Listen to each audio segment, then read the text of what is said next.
Hail, hail, and welcome to the HomeBhoys led podcast. It is Thursday, the 14th of November. I'm, of course, Joe Mackin. We are back. It is a Thursday night podcast because Friday nights now we've all got stuff going on, so we're trying to be more sensible and move it closer to the middle of the week. But again, we've lied to you before. So, joined by a man who's every week his username changed. This week he's Green Sky Fanboy, Marty Flynn. Marty, you want to explain what that is? I'll explain later. Fuck you. Marty Musk. That's it. Marty's been in space a long time. Where's this link to I shirt on Green Sky? Give me a second, folks. I explained this to you before you come on the show, and all of a sudden I busted my balls. I told you this. My blood pressure monitor's going off. You fucking happy now? Joe, nobody can see it for the fucking incense flying around your room. Adam score, oh no! I'm trying to relieve stress. And you're not fucking helping, right? Anyway, try by a man who can relieve stress. Liam. That's not Liam, by the way. That's I relieve stress by pretending to be a dog. Comedy timing there, but it's off. The Toff must have just saw the Ireland goal, so fair play to him. That's it. Fair play, Toff. How you doing, Liam? I'm good, mate. I'm good. I don't really know what to say after that, so we'll move on swiftly. It's like starting the hurdles by running through the first three hurdles and then going right now I can jump. I mean, after fucking crashing. That's the best intro I've ever had, to be fair. So I'm sticking with Joe, that was you doing PE in school, Joe. That was me doing PE in school. Listen, Marty, I've got 3.5 minutes of 5-a-side highlights in my head that you wouldn't believe. Right? Now, they're not as good as our guests' 50-yard screamer at Celtic Park. You know what I mean? But of course, we're joined by a man who's under pressure to deliver a piece of wood. Jason Higgins. Oh, Jesus. All right, Trips. What's happening, brother? You good? Aye, I'm good. How are you? I'm good. I'm having a good time with this intro. Just happy to be one of Marty's Green Sky disciples.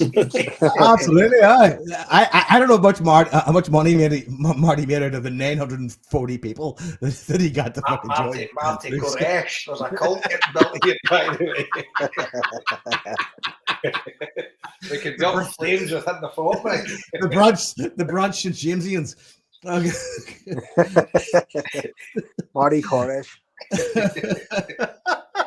Imagine if it was Hanson Marty doing this as well. Fuck me. I know, mate. I know. The place would light up.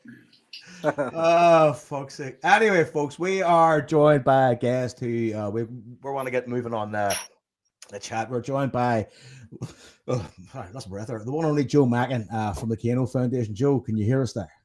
Can hear you loud and clear, lads. See, some things have never changed. No, fucking still mad. That's your sober shit. Well, half. Still a ramshackle fucking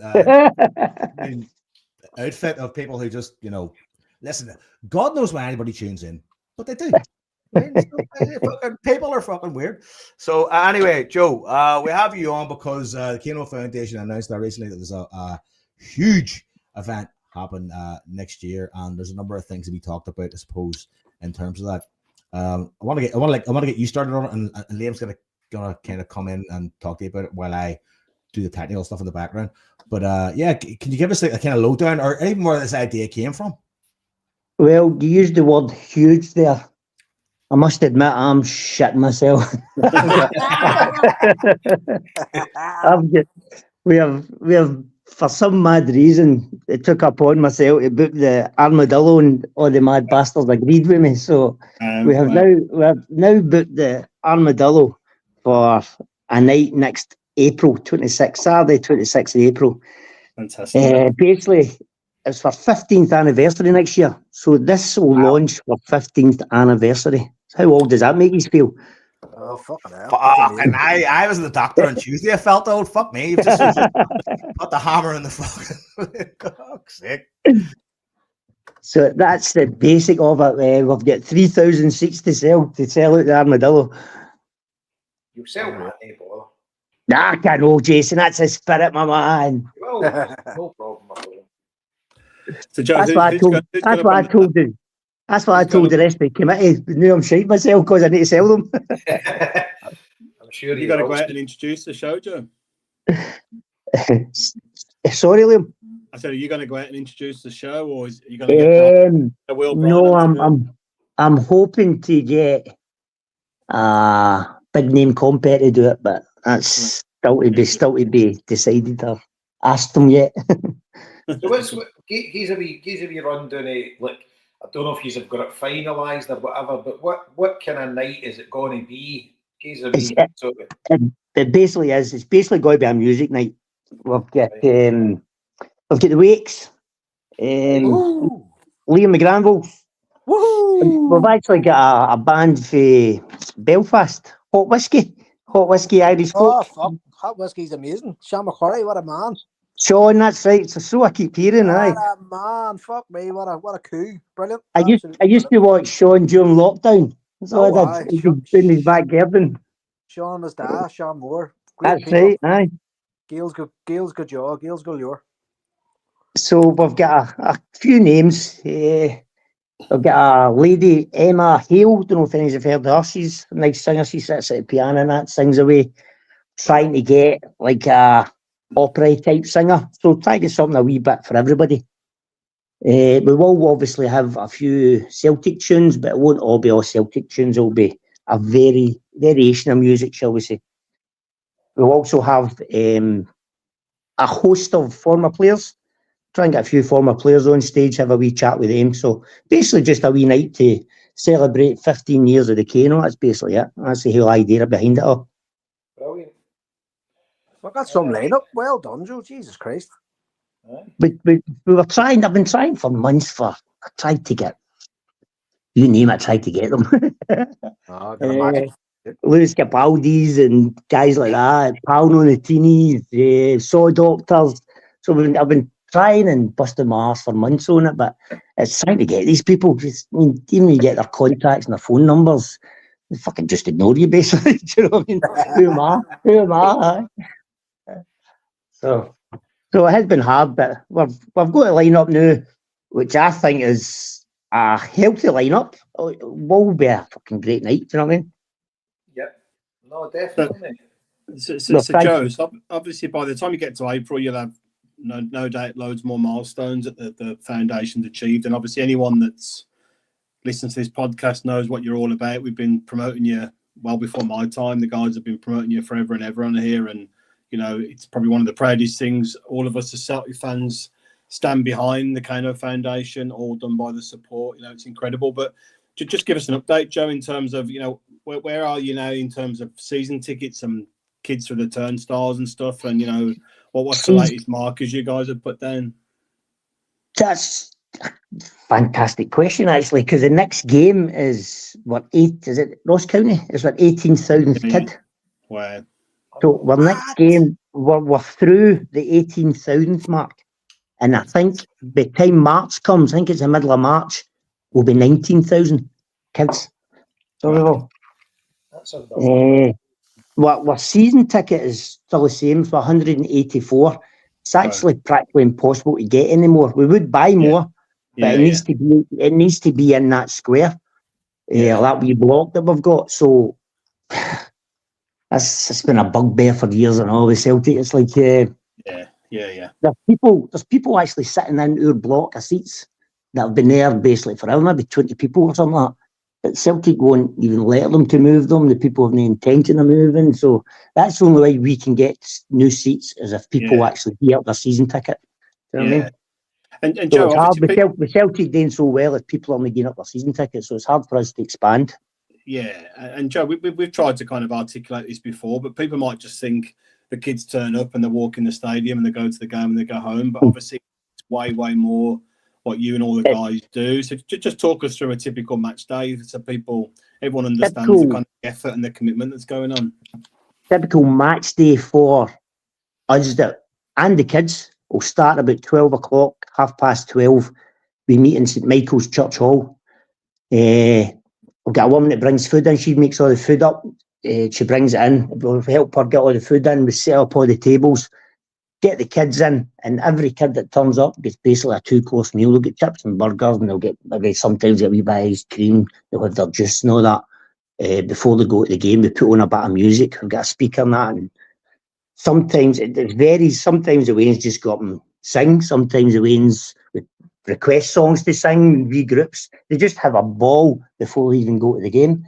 So we get them all lined up, ready to go to the game, and we walk from St Michael's right round to the stadium. We go through like the wee scheme where a bars factory used to be. Yeah. We walk through that scheme, and halfway through that scheme is like a break in the flats, and the stadium just kind of appears, and all the Waynes kind of just stop and stare and amazed at the size of the stadium. So can you imagine their faces when we actually walk round Janefield Street and walk up to the stadium? Incredible. Because even at this stage, that there's a massive percentage of kids that have never ever been to football, any type of football. You know what I mean, it's not just Celtic games. It's unbelievable. I know this day and age everybody's finding it tough, but we're still shocked at the amount of kids we get that have never ever been to football. Yeah. Do you know one thing to touch on, Joe? I thought it was amazing. The Aberdeen game, you had actually Aberdeen supporters in, you had kids in with the Aberdeen stuff. I thought that was brilliant. What was that? Is that the first time you've had away supporters? No. It's the first time we've had like a group away supporters wearing their colours. Yeah. We've always see throughout the years, we've even had Rangers fans, Hearts, Hibs, with St Mirren fans on Celtic TV once. We don't ask the groups to bring Celtic fans. Anybody can come to the football. We don't discriminate against anybody. I get there's been loads. I mean, there was when St Thomas's, when my kids came, there was a couple of kids there that had been Motherwell fans and that, you know. Yes. But this is the first time there's been an organised group of like away supporters in these. I thought it was class. I thought it was brilliant. What happened was Grampy and Emerald applied to bring kids down. Right. So the Grampy and Emerald bring kids every year, but a lot of the times it's mixed kids. So I think this time it was 14 out of 15 were Aberdeen fans. So we just put them right down the front so they could go on the telly and whatever. And the kids had a ball, man. They just loved every minute of it. So I don't know if you've seen the video before the game, the wee boy was singing in the church hall. Brilliant. It was absolutely. He was singing an Aberdeen song in the church hall, and we were all clapping and applauding him and all that, joining in. It was brilliant, man. But it just shows that the kids, how like say the kids mix and just have fun. Really, that's probably the best way to explain it. They batter off each other. Do you know what I mean? They're all running about the same age. There's no badness in the kids. They just want to have fun. They're having an experience of their lives. The kids came from a youth club in Aberdeen, allegedly for a not so good area, and the youth worker that was with them couldn't believe the hospitality they got. You know, every 2 minutes she's done. I can't believe this. Thank you very much. Thank you. Stop saying thank you. It's just what we did. You know what I mean? Doesn't get any special. That's just what happens. Joe, see you describing that walk from not even the walk, but like the environment in the church hall. Like it's just, again, I remember I brought 2 groups of kids now. One was like the 1 years ago, the first time I brought over, and then the one was my son's football team, and like here from Bob Regan, and like. See, again, it's just amazing to see people completely floored by the idea that it exists, right? By the idea that it's there and that it's part of the football. It's part of the football day experience, right? But see when you talk about that walk down and that break when just a part of the stadium just appears to the track. You know the corner I'm talking about then? Exactly. I know exactly what you're talking about. It's basically the Green Brigade corner, isn't it? It's that corner of the stadium jumps out. It just jumps out and they all go, whoa, and see the noise like you kids make when they go, whoa, it sends a wee shiver up your spine. You go, fucking yes. And again, see the kids that I would still have contact with. The first group I brought over, wouldn't have contact with them anymore because they were from the inner city Dublin, and it was a particular job. But the kids that went with me to the football team, I'm now their assistant coach of the team. Still talk about it. Still ask me, are we going back? Can we go? Still talk about it. still talk about it. I mean, constantly, and they come to training wearing Celtic gear that they bought on that trip, because none of them had any Celtic gear before they went on that trip. I mean, they turn up with their Celtic gear, and I'm like, and I see there's something about it. Just watch it go like, see that's the impact. That is the impact. Well, see the Aberdeen kids, they still took the Celtic scarf and the Celtic hat. A lot of the other kids just leave it in the bag and we get it at the end, or they'll say to them, just, they don't want a bag, we'll take the bag and take the sweet. You don't need to take the scarf, but the Aberdeen kids took everything. It was brilliant, honestly. So this is an invasion, Joe, is what you're saying? Joe's evangelizing. St. Joseph the Evangelist. I wouldn't be surprised at the 13, if there's one or two like that. Oh, do you know what? This Aberdeen was there. As they've ever got a look from life. Maybe there's something better out there. Bus trips are good crack. I'm sure that was actually part of the thinking of the boys for the grandparent. No bringing them down. Very possibly. Keep a bus going. Keep a bus going. Buses don't run themselves. We need the younger generation coming through. Hey, man, that's Right. I think absolutely brilliant. I think as well, Joe, you probably didn't emphasise it enough earlier, but the start point of this was trying to help disadvantaged kids, not exclusively, but people that don't get the opportunity to get to a game. And like you said, there is hundreds, if not thousands, of kids in the footprint of Celtic Park who have got no financial possibility of getting to a game, and that's always been your target audience. But again, not exclusively.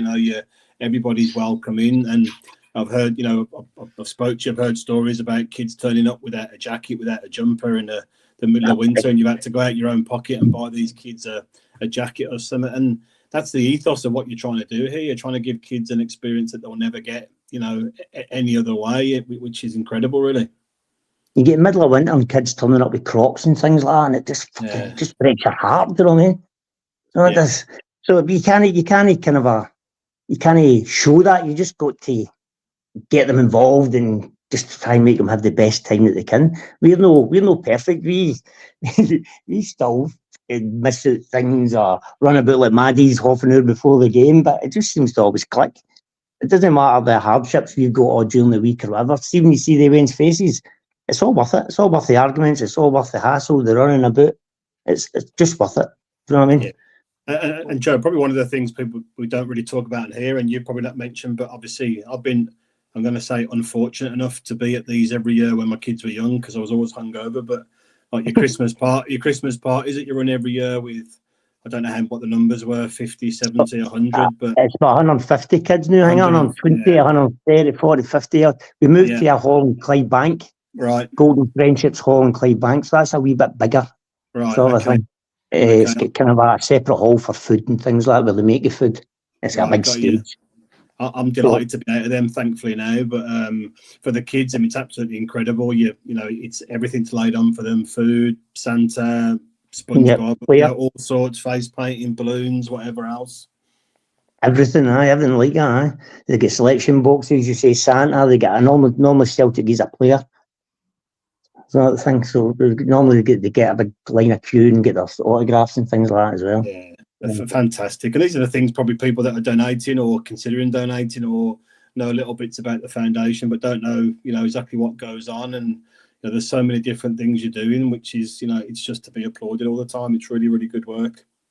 It is. It's like constant during the week trying to you imagine, say, a group of 20, but a group of 20, say it's a school and they can't get a bus, so they pull it. So then you're scrambling about on a Thursday night trying to get other group of 20 to fill in that space and shuffling people about, maybe pull it.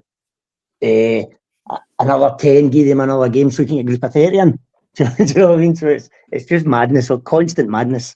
So and obviously, Joe, you've got all that pre-administration as well, with health and safety and whatever. You've got to register everybody, and you've got to do disclosure and all this sort of stuff. So you've got Celtics rules as well, stadium rules, and you've got to tell all the kids they can do this, can't do that, and so a huge amount of work. Yeah, and obviously your little group has grown massively, Joe. You've got loads of volunteers and trustees and whatever else now. So we've got a core about 8, 9, 10 people that just take kids to the football. Good. Sort of thing. You know what I mean? They'll turn up, they'll set out the tables, they'll dish out the food, they'll get all the juices ready, they'll clean up the hall after we leave. When they leave the hall, somebody will stay behind, clean up the hall. The other ones, we've actually got to, because we're crossing roads, we have about 8 or 10 kind of probably marshal the kids on the walk so that they don't step on the roads, and we stop the cars or stop the kids to let the cars go past. So it's a wee well-drilled organisation now. It's kind of a lot of people just kind of know what they're there to do and go and do it. Well, 2 people will go and do we've still got to flash all our tickets. So 2 people will go and do all the tickets, get the flag and all that down the front. Then another 2 will put all the weigh-ins into their seats. So they've all got wee jobs, sort of thing. But they basically are just a match day team. Then we've got our trustees that kind of oversee and go to the meetings and whatever. The financial side of it and things like that. So they don't get involved in all the politics yet. They just take Waynes to the football. Yeah, good. That's good. And, go on, Jason. Sorry. Okay. We're on YouTube now, so there's a lot of listeners that maybe didn't listen to this show previously. So for anybody that's wondering how to donate, see if you go onto the Kano Foundation page, there's a link to donate, and you can set up a wee standing order. And just set it's either direct debit or standing order, I can't remember. And you just and it's either £1, £2, £5, or £10 a month, and it just comes out of your bank monthly. And all the money goes direct to the Kano. And as Joe was saying, for anyone that's listening, if you can hear the work that the guys do, and all it is it's selfless, and it's just getting kids into Celtic Park and just getting them a wee experience at the game. And so if anyone that's listening that didn't know much about the Kano Foundation, just take a wee look into their website. We'll post a link, and just sign up for it and do a couple of quid a month or whatever. I'm sticking the link in. I'm sticking the link into the chat now, which goes to it goes to Facebook, it goes to YouTube, and it goes to Twitch. So that's actually still our main source of income is the direct debits and PayPal's. Everybody throughout the world just send us, like you said, £1, £2. I mean, a £5 a month buys a season ticket. That's the easy way to look at it. Yeah. So that's for a kid. I know. And it's if you take yourself back, Joe, maybe the Kano Foundation was a couple of years old or whatever, and mind you were toiling, and you come onto this show, and we also have to get. So that was like, and basically the Kano Foundation was on its arse, and then the Celtic support just rallied round, and it's became an absolute juggernaut now, which is absolutely amazing to see. And as Liam touched on, it's the one thing that every Celtic supporter must be extremely proud of, because everybody plays their wee part, big or small, any big, small donation or whatever, but it's fully fan-driven. And just to look out of your section when you're sitting at the game, it just puts a smile on everybody's face. It's just incredible. See, during the COVID years, Celtic still took 22.5 grand or something off us for the season tickets, knowing we weren't going to use them. So the fans ended up raising, as you know yourself, remember, it was on in Eddie Toner, was kind of a fundraising. They raised 72 grand during COVID. Unbelievable. No, they did. It's everything's fan funded. We've never had a lot of the grant. We don't get anything off Celtic. Everybody thinks Celtic gives the tickets and Celtic do this and Celtic do that for you. Nothing for Celtic. It's all fan funded. We'll still go to games and people walk up and give you 20 quid and tenors. So the supporters buses will walk in and give you a cheque for £200, £500, £1,000. Just come up to you in the game and hand you a cheque. It's amazing. So there's things people do for you.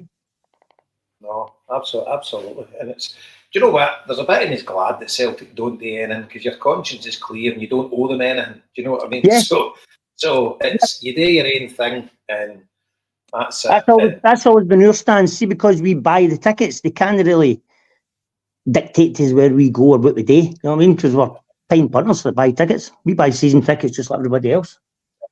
Absolutely. Yeah, I was going to say that it's probably the biggest source of frustration and the biggest source of pride at the same time. That the club don't make life easier for you and don't give you a pathway, but then you can look back and say everything here is driven by the support, every single thing, and it's one of a number of things that make us unique amongst European world football, whichever far you want to take it. And Joe, I don't know if it's caught on anywhere else. Joe, I know Everton were talking about potentially doing it at one point, but I've not seen it. I tried to get folk hooked up with Joe and that, but it would take too many people, and just they weren't willing to put the effort.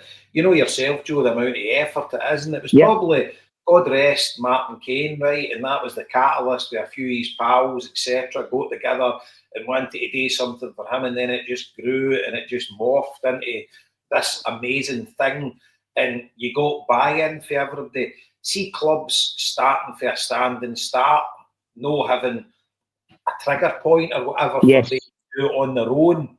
It's very, very difficult to get clubs to buy into kind of something that it just seemed kind of natural to Celtic supporters to gravitate to this and to organise this ourselves. And it just shows you the uniqueness of our fan base. I wouldn't say the uniqueness of the football club. I would say the uniqueness of the Celtic support. And that's what makes the Kano Foundation. You know, it definitely does. That's the drive behind the Kano Foundation as a Celtic support. So as every function we go to, people don't believe it, but we always say it's yous. If it wasn't for yous, this can't happen. It's true. Doesn't matter how much I put in. I still need the pounds and fivers and tenors and things like that to make it all tick and make it all work. Yeah. And if I don't have that, then there's nothing behind it. And everybody I've spoke to, as in regarding other clubs, I've always said to them, you need to get a club involved. It's too fucking hard doing it yourself. You need a backing of the club. I would never advise anybody to do it without the club. But I don't understand why clubs don't do it. Or don't help their fans even start it up, then let them go, because it's future fans. I mean, I'm saying 15 years, right? So some of your first kids, 13, they'll be 28. Yep. So how many season tickets in the past 10 years is that 28-year-old bought at Parkhead? How much money is that generated in 10 years at £600 a pop or whatever? Do you know what I mean? As you say, you've 18,000 kids this year, 19,000 by the end of this season will have been there. You're not telling me guaranteed 1,000 of them are now Celtic diehards, right? And I would say probably near a 10%, Jason, is a good estimate. I would say 1,000 is definitely economical, right? But guaranteed there's 1,000 of them now are Celtic diehards, and you're guaranteed some of them wouldn't have had the family that was bringing them to Celtic Park. You know, they didn't know it, and they've came there and get their eyes opened, and they've just been probably desperate to grow up and be part of that again. You know, and the Kano Foundation introduced them to that, because some of us were lucky that our dads and that took us to Celtic Park, but other people aren't that fortunate. Maybe they didn't come from a family with a Celtic background or even a football supporting background, that they would never get that opportunity as a young kid. And they've had that opportunity with the Kano Foundation, and it must have planted the seed with thousands of these kids, you know. It must have. And that, if that 28-year-old get two wains now, then exactly. The strips and the bed sheets and whatever they're buying out that shop. Exactly. You know. So I don't understand how more clubs don't do it. I can understand why clubs fans wouldn't take it on, but I think the other clubs should have some sort of a scheme. The only one I've ever heard of is Hibs, and the way Hibs do it is they choose a community centre, and they'll give a community centre 20 tickets for the season, but the following year it's a different community centre or a different youth club or whatever. So it's slightly different. Other will do a load as well. They give out free tickets to schools and stuff like that. Yes, I think most clubs do that, but there's no an organised kind of a scheme, if you know what I mean. Yeah, definitely. I think the only kind of, not to try and balance it up, but the only saving grace is that Celtic are still giving these £50 season tickets out at a time.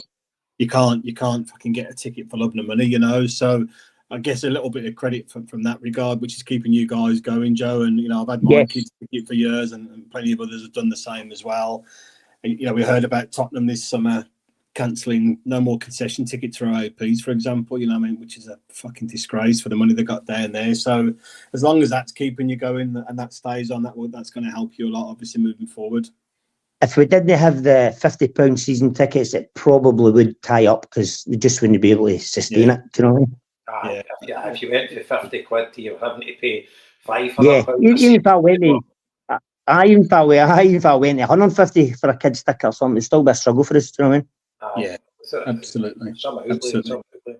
Sorry, go on, Jason. No, you carry on, mate. Carry on. You go. I was going to go off track a wee bit. You go. Cool. So Joe, obviously you've morphed the golf day from a local round in Glasgow to a worldwide event now, and you're getting yourself onto the hydro as well for the annual event. So what are the plans have you guys got in the pipeline? Anything else to kind of look out for? Not at the moment. I think they're scared to turn up to meetings with me. I think. What the fuck's he got to say now? I think we had a boxing night a couple of years ago. That was absolutely brilliant with kids from Drogheda. Yeah. It was a boxing club now. I can't remember the name of the boxing club with kids from Drogheda, but they were that good. They did about 4 world champions. So they did. So we had to get kids from all over Scotland to try and match them up. So we did. So we had that in the Kerry. I might maybe try that again in the near future because that was a brilliant night. So it was the kids from Ireland loved it. Absolutely loved it. So they did. Okay. Just last thing from me, Joe. Obviously, there's a process. Anyone that wants to actually take kids to the Kano, there's an application process that you can find on the website. I'm pretty sure you're going to be booked out for probably for this season and maybe into next season. Certainly this season, and probably first couple of games of next season, Yeah, but again, there is a process. So you go in the front door, you go onto the website, put in your details, and you can basically get yourselves in the queue there if there's something you want to avail yourself of. So basically, the applications are closed for this season, but we still get them on Facebook and still whatever. If we can help, we try and help everybody. That's probably one of our problems. We try and help everybody we can and shuffle people about and whatever. But we get, it's not just groups, it's individual families. It's if you care homes, the young boys are in the home and doing well and get a wee incentive to keep behaving and things like that. Do you know what I mean? So it's all aspects of life. We get the applications in. Because people don't think at times, Joe, that if they're a family, they can apply for it. But here's your experience. Like whenever they had the 14,000th kid, and I get to stand on the side of the pitch, get a photograph taken with him. It was me, him, and Stephen Welch. He was there with his man, dad, and his brother, and they were a family. And they came with the Kano Foundation. They applied for it. We get single mothers thing. We go, anytime my boy loves football and I'm not really into football, just bring along. Can I come as well? Just come as well, guy. You can come as well. You can experience it all as well. Do you know what I mean? So we get things like that quite a lot. So we do. Just people in hard times. You know what I mean? And you know what? I think the football people don't really like. Even my eldest daughter, right? Like she's like, I don't want to watch football. And then I brought her to Saturday Park. She goes, I can get into that. I was like, there you go. See. It's infectious, and it's not even just Celtic; it's just football. Yes, we have. Fantastic.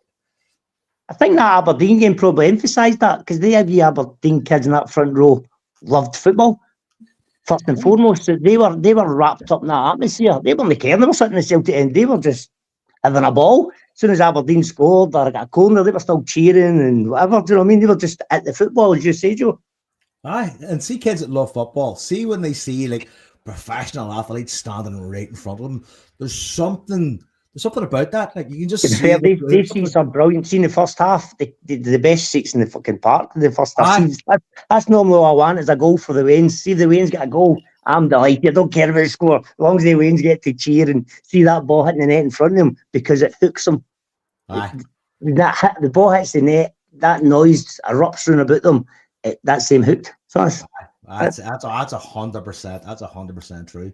Now, Joe, you've touched on the relationship with the club a wee bit now in your chat. I mean, do you want to kind of expand on that a bit, looking at how that maybe is or affects operations?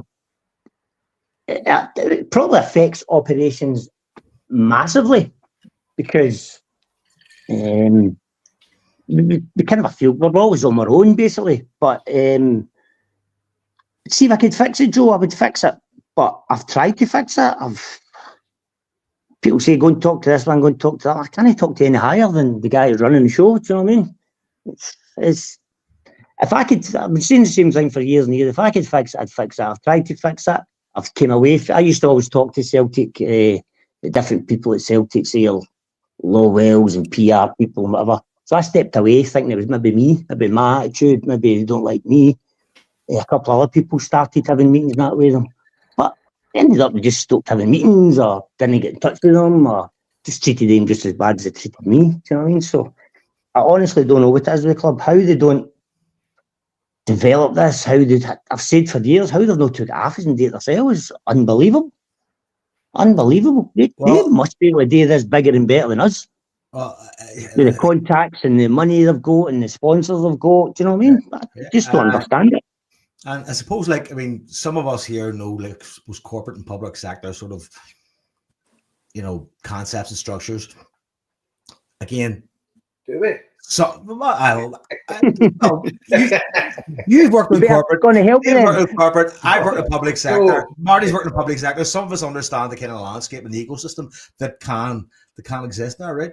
And sometimes inaction is the greatest identifier of what somebody actually thinks. Joe, see, to be honest, right, you know, Jason and I work in similar places. This is not a public sector company. This is a company that's flush with money that can do anything they want. And it's completely funded and driven by their unique fan base. So they can do anything they want to do here, Sally, right? Anything they're not doing is through choice. So, you know, it's a simple, isn't there a corporate social responsibility emphasis on something like this? Is there not a CSR kind of corporate social responsibility? I mean, like, yes, you can take a box and plant fucking trees. That'll be your corporate social responsibility. But I mean, you're thinking far too serious about this. I'm talking, don't get an email back. You don't get a reply for inquiry about tickets. You don't get a reply back for an inquiry for the raffle prizes and things like that. It's basic, simple stuff like that. Again, it's non-engagement tells you where you stand. No, took me 3.5 years to actually have a meeting with Michael Nicholson. 3.5 years. It's supposed to be last June. It got cancelled to July. Phoned up, cancelled it to the end of July. They phoned up and cancelled it and didn't rearrange it. I actually chinned him in the boardroom one time at Christmas. He's like, transfer Wendy. I'm like, and he's like, well, you need to speak to me. Get back to me in February. Get back to him in February.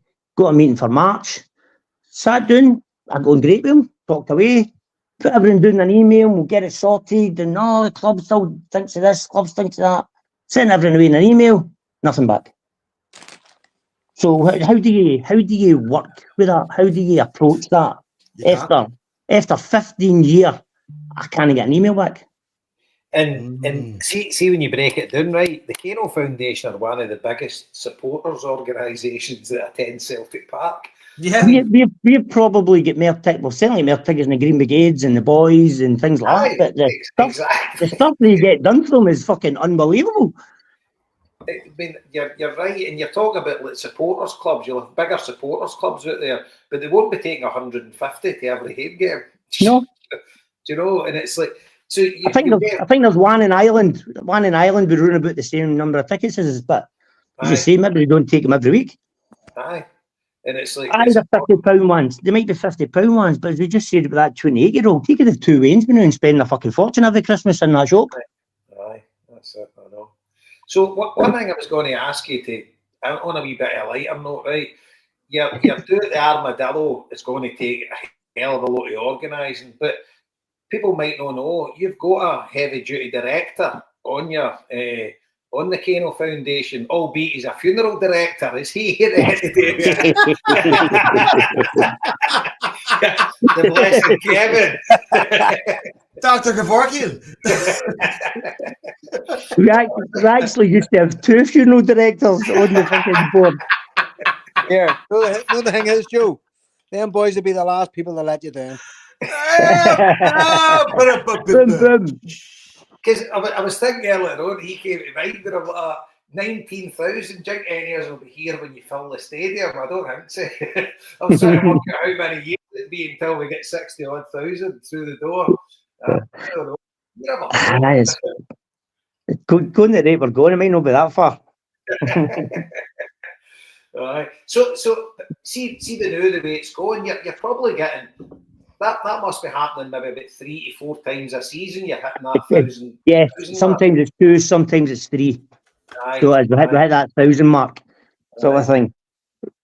So even that day, the way that 1000th weighing, whatever 1000 it is, they get treated a wee bit special. They'll get maybe we'll give them a cake or something, then we'll give them a special scarf. There's only one of these scarves that will say, like the Saturdays will say 18,000. So he's the only one with a bright yellow scarf saying 18,000 on it.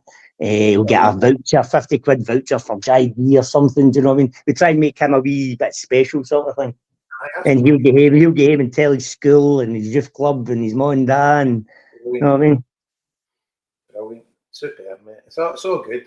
It always warms the cockles in my heart when the Kano Foundation is on talking about it. It's all good. I mean, everybody always asks you about the club and all that, but it is all good, honestly. It still is good for us as well. As I said earlier on, see the everyone's faces, everything, all the arguing, all the arsing about is fucking forgot about.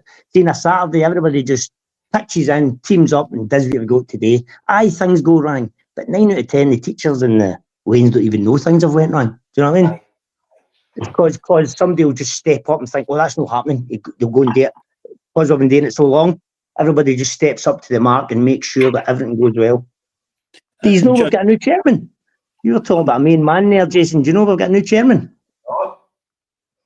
Wow. There we go. This one. Hold on, Joe. Is this a HomeBhoys exclusive? Yes, this is a drum roll moment. Wait till you hear who our new chairman is. Yes. Mr. Eddie Toner. Yo!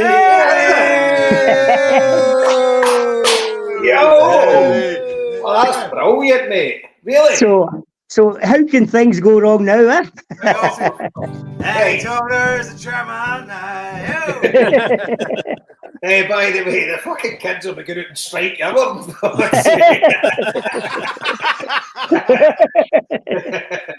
Eddie will be leading the kids out the park. Like, none of that's out.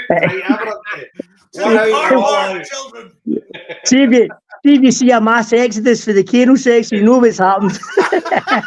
Militancy's arrived. The Militant Kano Foundation. Be a scarf for everybody. Well, that's brilliant news, mate. I'm delighted, didn't he? He never said that. That's absolutely brilliant. I'm delighted with that. Is that not amazing? I love Eddie, man. It's superb. The main man. Oh, that's brilliant. The Don Toner. Aye, superb. That's brilliant. As I say so, if you guys like Eddie and that still coming on board, then we should have a bright future. Do you know what I mean? Oh, brilliant. Absolutely. Brilliant. That's great to hear. The Celtic support will always look after you, Joe. And I'm a very proud Kano Foundation donor. It comes out of my bank account on the 1st of every month. And it's not a lot of money, but it makes a huge difference. But it doesn't need a lot of money, doesn't it? No, it doesn't need a fiver. A fiver a month gets 21 wins to football. That's the easy way to look at it. Yep, 100%. So look, as Jason was saying earlier on, get onto the Kano Foundation website. It takes 2 minutes to sign up, and it is not a lot of money. And the money goes into Celtic. Obviously, it's buying season tickets, and the kids get a great day out. But as we said earlier on, some of these children will never have an opportunity to go to a football match. If 25% of the kids who've gone through the Kano process in the last 15 years buy a season ticket, it will make Celtic multi-millions over the course of a lifetime. So it's a lifetime investment in the club. And I've been on the Kano trip twice. Once with a group of kids that won the Belfast Celtic Cup and the boys took us over, and once with my wee boy. And it's just a priceless day. I have to say, the crack in the church hall is always immense. Kev Moon is up singing and going ballistic and fucking all the rest of it. And the care that they get and the experience that they get, as Joe said, the food, they get a full feed before they go, so no child goes into Celtic Park hungry. They're all well looked after. They get a goodie bag with a scarf and all sorts of stuff, a free program. Joe mentioned just coming down through the wee estate. It's like a fucking Celtic conga. You want to see it? Like 100 and fucking nearly 200 kids, plus their minders are waiting their way down through these estates singing Celtic songs and stuff. And they get treated royally then when they go in the back of the Lisbon land stand by the staff, and everybody knows them, and they watch for the Kano kids coming. And you'll see the day we were there, the ordinary Celtic fans lined up and clapped the kids into the Lisbon land stand, you know, and it's just like hairs in the back of your neck stuff. Absolutely wonderful, really, really good, you know. So get on the website and get your tickets bought for. Where do you get your Armadillo tickets, Joe? It's the Armadillo website. So it is. So basically, you go on our pages. The link will be there. I'm sure we'll be putting the link out. For people who have just joined, there might be some people who came late to the party here, just they're catching the end of the interview. So give the full details of when and what and where and all that, like you did at the start. Right. Well, next year's the 15th anniversary of the Kano Foundation, so we're holding a massive night in the Armadillo, Saturday the 26th of April. We've got basically a music night. Music and comedy, I'll try to make it, but I've not got the comedy bit sorted yet. So we've got the Wakes, we've got Hot Whiskey, Irish folk band from Belfast, got Liam McGranvold, we've got the piano girl. David Dodds, we've got Emma Hale, the piano girl. We've got Carol Byrne, you know Carol Byrne, didn't you? Carol Byrne coming along. So we've got a wide range of music. So we'll have former players as well. Tickets, we've tried to keep them as cheap as we can. Tickets are 30 to 40 quid. So for about 7 different artists, former players, 30 to 40 quid, still a good night out. Basically, we've dropped our dinner dance this year, which we always have at Celtic Park or whatever. So we're not having that this year and having this big night in the Armadillo. So hopefully everybody can support us, buy people Christmas presents or whatever. If you're struggling to buy somebody a Christmas present, have a wee night out for 80 quid. That's a good idea, I have to say. Fair play to a couple of stocking fillers there, Jovis. Yeah, for 80 quid, you'll have a brilliant night of entertainment, honestly. And I just want to tell people, none of this money will be going on Joe's next holiday. Not a penny. Not a fucking single penny will be going on. Yeah, Marty, I'm just looking in the comments. Some bandpot called Scott McCurry's offered to be a compare on the night as well. So claiming the tables. Claiming the tables at the Armadillo. The choice between McCurry, maybe the dagger. Fucking who knows? Can you imagine Scott arguing with 3,000 people at one time? He'd be in fucking heaven, wouldn't he? Joe, you might have seen Scott and Grace's. He ran around the fucking place like fucking Roadrunner. Joe, in Scott's house, that's called Saturday. Come on, I've seen him with pool in Vegas. He's fucking arguing with everybody that walks past. Arguing with the pool. What do you want? Listen, Joe, we've taken a lot of your time, mate. Just one quick thing before you go. Obviously, important thing for us as well. Just give us an update on Big Brian and how he's keeping. Big Brian's fantastic. He's back at work. I think it's 3 days a week or something. He's back driving.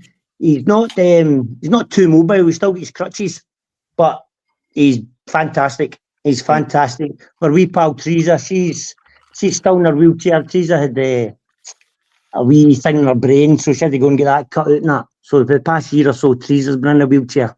And so she's a wee bit. If anybody's ever been to a Kano Foundation dance, you've met Teresa. Yeah, Teresa's our wee fundraiser, so she is. Yeah, so she's still in a wheelchair, but that's Teresa getting back to the games now as well. Yeah, so I was coming to her next show. I was down in the house not long ago, and you couldn't get out of there. I was there for half an hour. So she's brand new. She's fine. She's got all the chat still. She's looking amazing. So it's great to She's just trying to get to as many games as she can now. So she's back at it now as well. So fingers crossed she'll be on her feet not too long. Brilliant. Great. That's great news, Joe. And thanks for your time tonight, mate. I really appreciate it. Thank you very much, lads. It's been a pleasure. See you, they're all still mad as a brush right enough. It never changes, Joe. No, never. Joe, make sure you come back on January or whatever and give us a wee update. And yes. Hopefully we sold out by then or whatever, but you can give us a wee update. And if there's any additions to the night or whatever, but we'll make sure we get you on in the new year, mate, to give everybody a wee update. That would be superb. Thank you very much.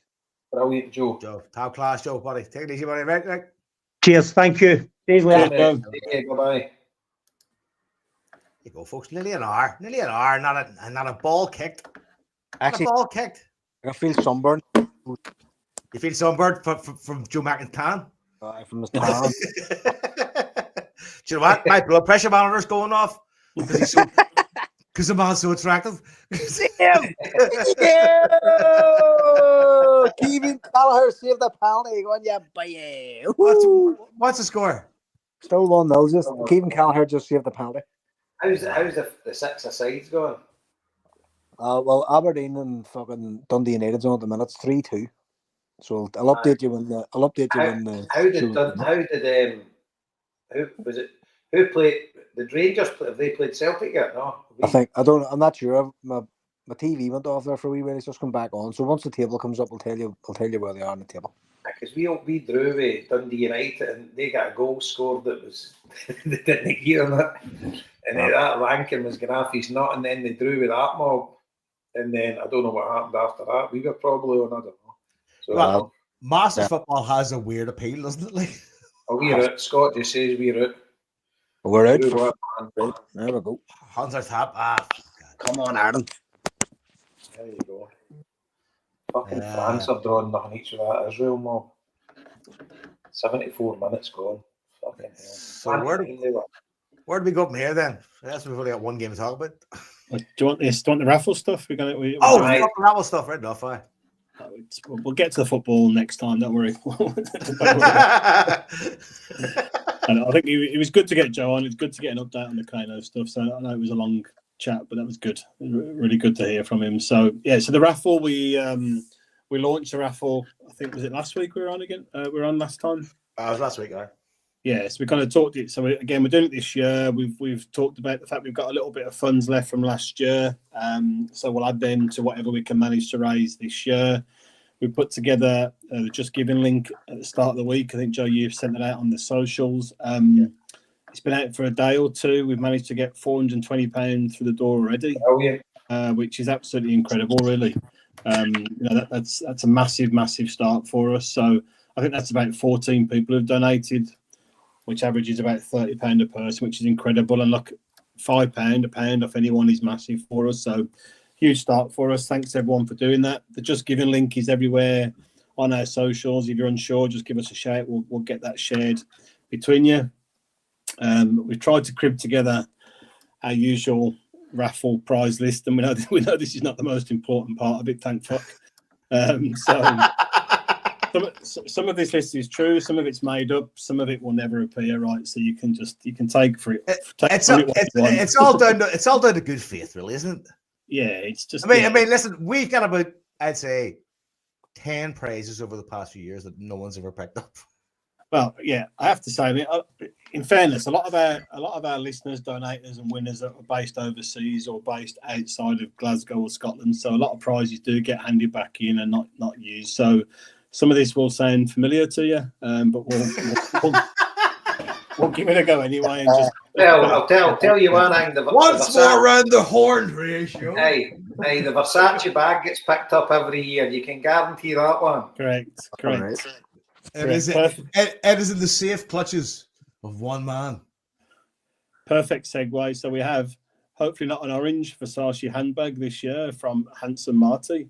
So I think at the minute we're putting it in as a raffle prize. We might change that later on, but we'll see. So again, thanks to Marty, huge supporter of the show. Who's been on the show and is one of the most handsome bastards I've ever seen in my life. Absolutely. Not just the most handsome Marty, but just handsome altogether. So good man. Thank you, Marty, again.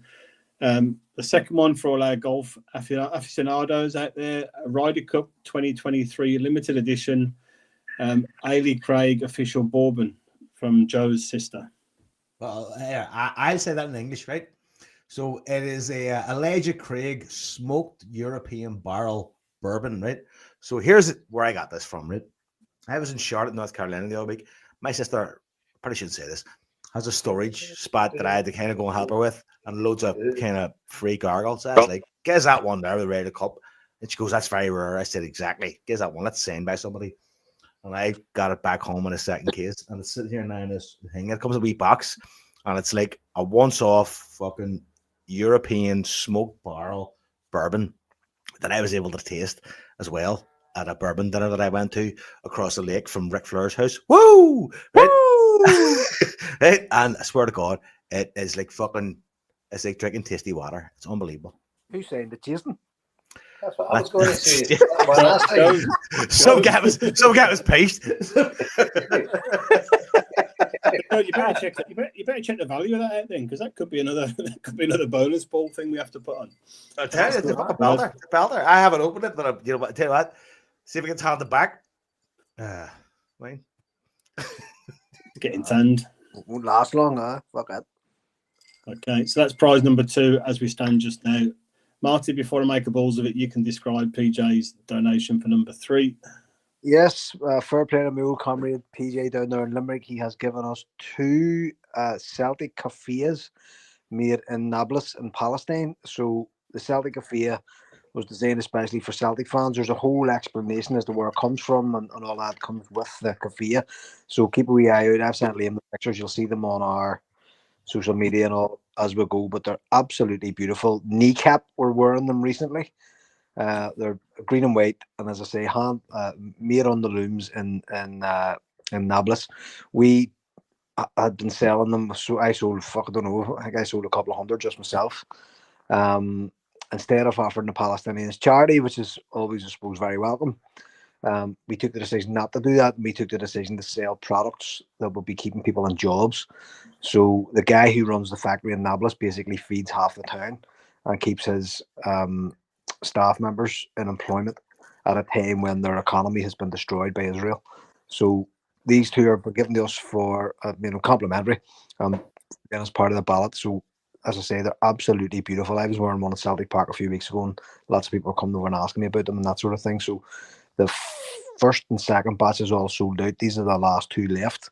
So very pleased to be able to offer them to the listeners of the HomeBhoys. Yeah, my coffee comes from the same spot, Marty, and the quality is, I mean, they're beautiful. It's like a silk scarf. It's absolutely gorgeous. Incredible.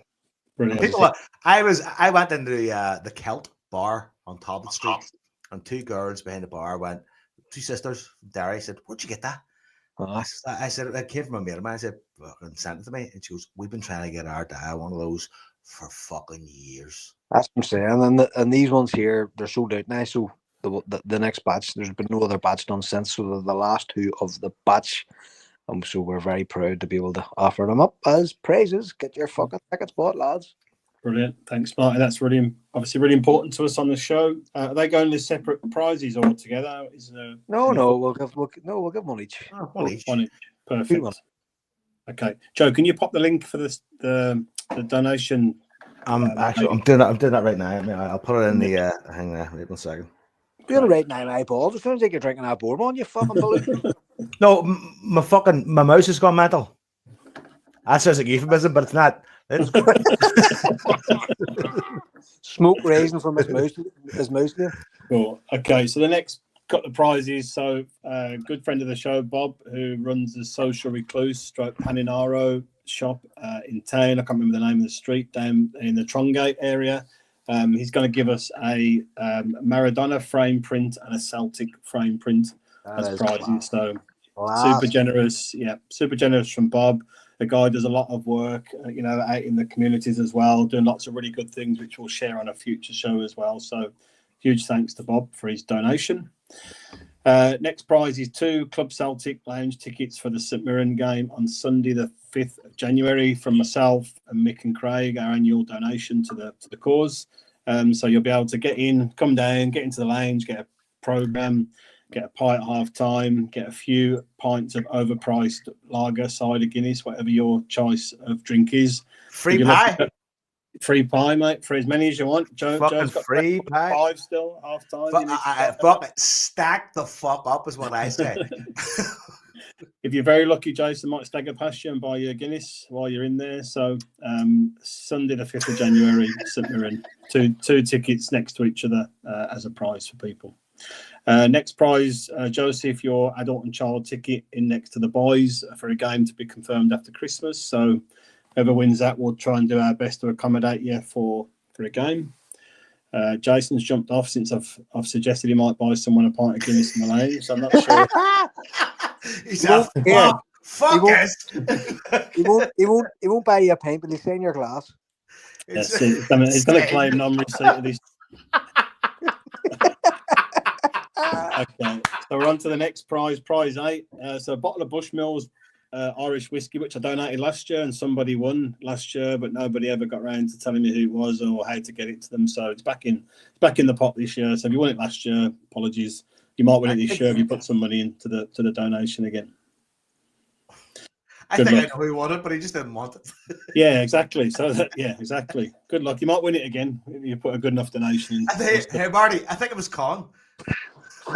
Fuck here. You talk about smoke. Holy fuck. I think he won the golf as well and never claimed that either. So fuck knows. He won an IP. So the next one is a match ticket voucher, Joe. I think you said from the Kano Foundation. It was a family of 4. That's a 4 to a game. Yeah. Fucking outstanding praise. That's outstanding.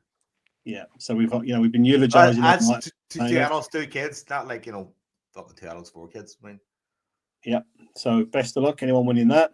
The next one is obviously our most inspirational prize. It's a signed Joe Higgins snooker cue.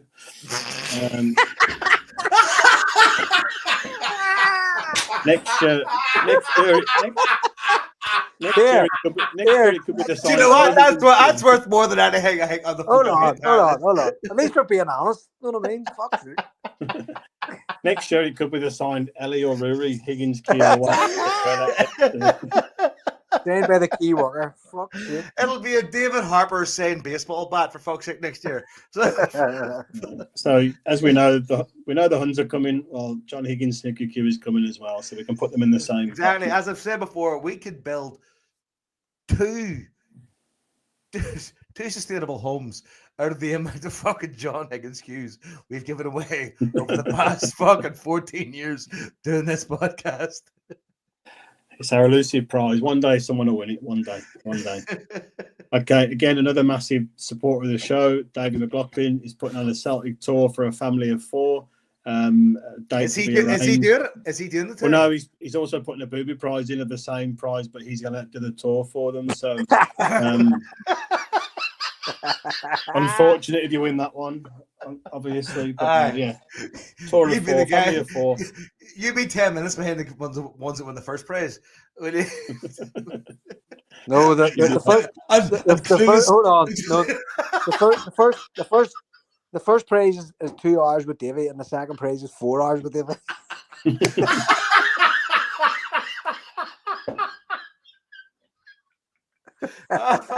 There, by the way, Davey, we love you, but we know you love that. But you know.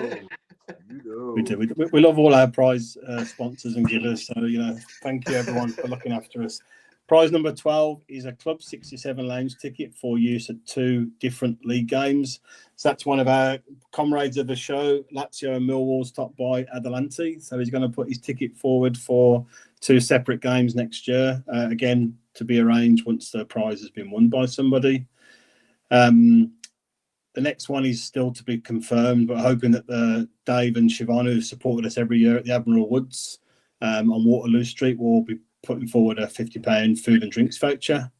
Another big friend of the show, Mark from the Thornwood Bar down in Partick, he's going to put a prize forward for us. I think he put 3 rums together last year, 3 bottles of rum. He's going to confirm to what he's going to put forward, but again, he's committed to giving us a prize.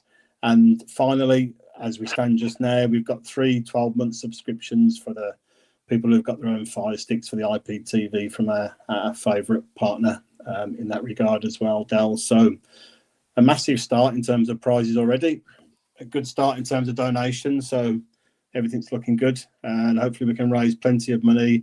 What I'm going to do for the next show is I'm just going to kind of recap on what we did last year with the money and who we helped without naming names, and just kind of give you a flavour for what we did with the money last year and what sort of influence we managed to have with people and help people out. So we'll share that on the next show and see what we're going to do moving forward for this year.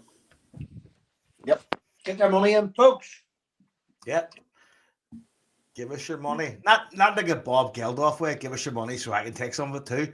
But like fucking in a way, we want to be the conduit for just good feeling. Really? Isn't that it? Like that's kind of where we come from at our core on this. Like we want to be people that, like, anonymously go, somebody gives a fuck.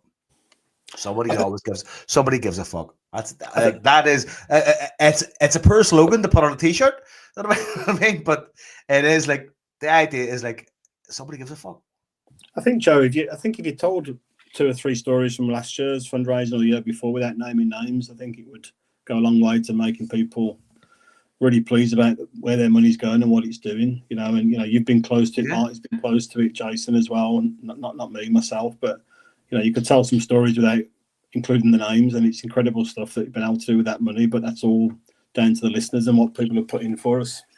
It's interesting because I've actually got a not a meeting, a kind of a coffee sort of fucking conversation next week with one of the people in the services that I deal with, like, well, the main person that I deal with that I trust, who's kind of one of the heads of the kind of, suppose, supportive services, the family services that I deal with next week, and she's the one, like, she doesn't really tell me who it is or what it is. She just goes, this is what's needed, and this is why it's needed, and I go, no problem.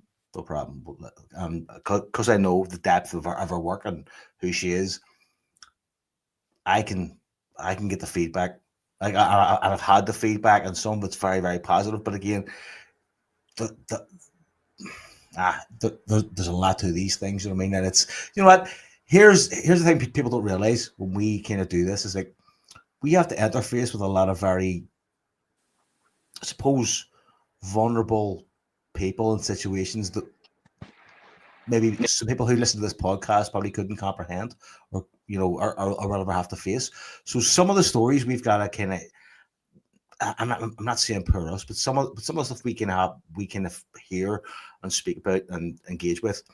I mean, it can be difficult to kind of handle in terms of emotionally. I mean, but we all know this, having spoken to each other on the chat, that some of the stories, like, that you're kind of involved in assisting through this are, they're very, very difficult. You know, I think it's good sometimes just to tell the story of where people are at that point in time when you're giving them the help, you know, and what difference that makes to them even for a short period of time. And like I say, you, Marty, and Jason have been close. Harper as well, close to that. So, you know, just bring that to life a little bit next time for people. Yeah. We'll do that in the next show. 100%. Okay, better talk some football at some point. Right, so now we're an hour and 7 minutes in, and we haven't, again, not a ball kicked. I kind of didn't see an awful lot of the game at the weekend, so I'm not the guy to ask. But again, two of you were there. I was kind of watching the day unfold in the chat to some degree between you Jabo, you Liam, and Scott. Was there a trifecta of Swally going on, or was there like a ticket thing?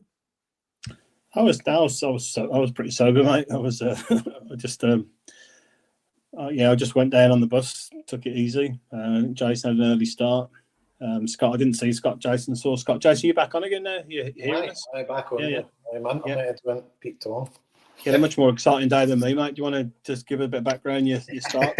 Yeah, that's what we want. That's what Archer's for. What the fuck?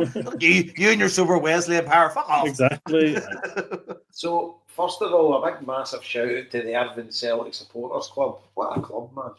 And do you know what? I was absolutely amazed. We were the only supporters bus in there.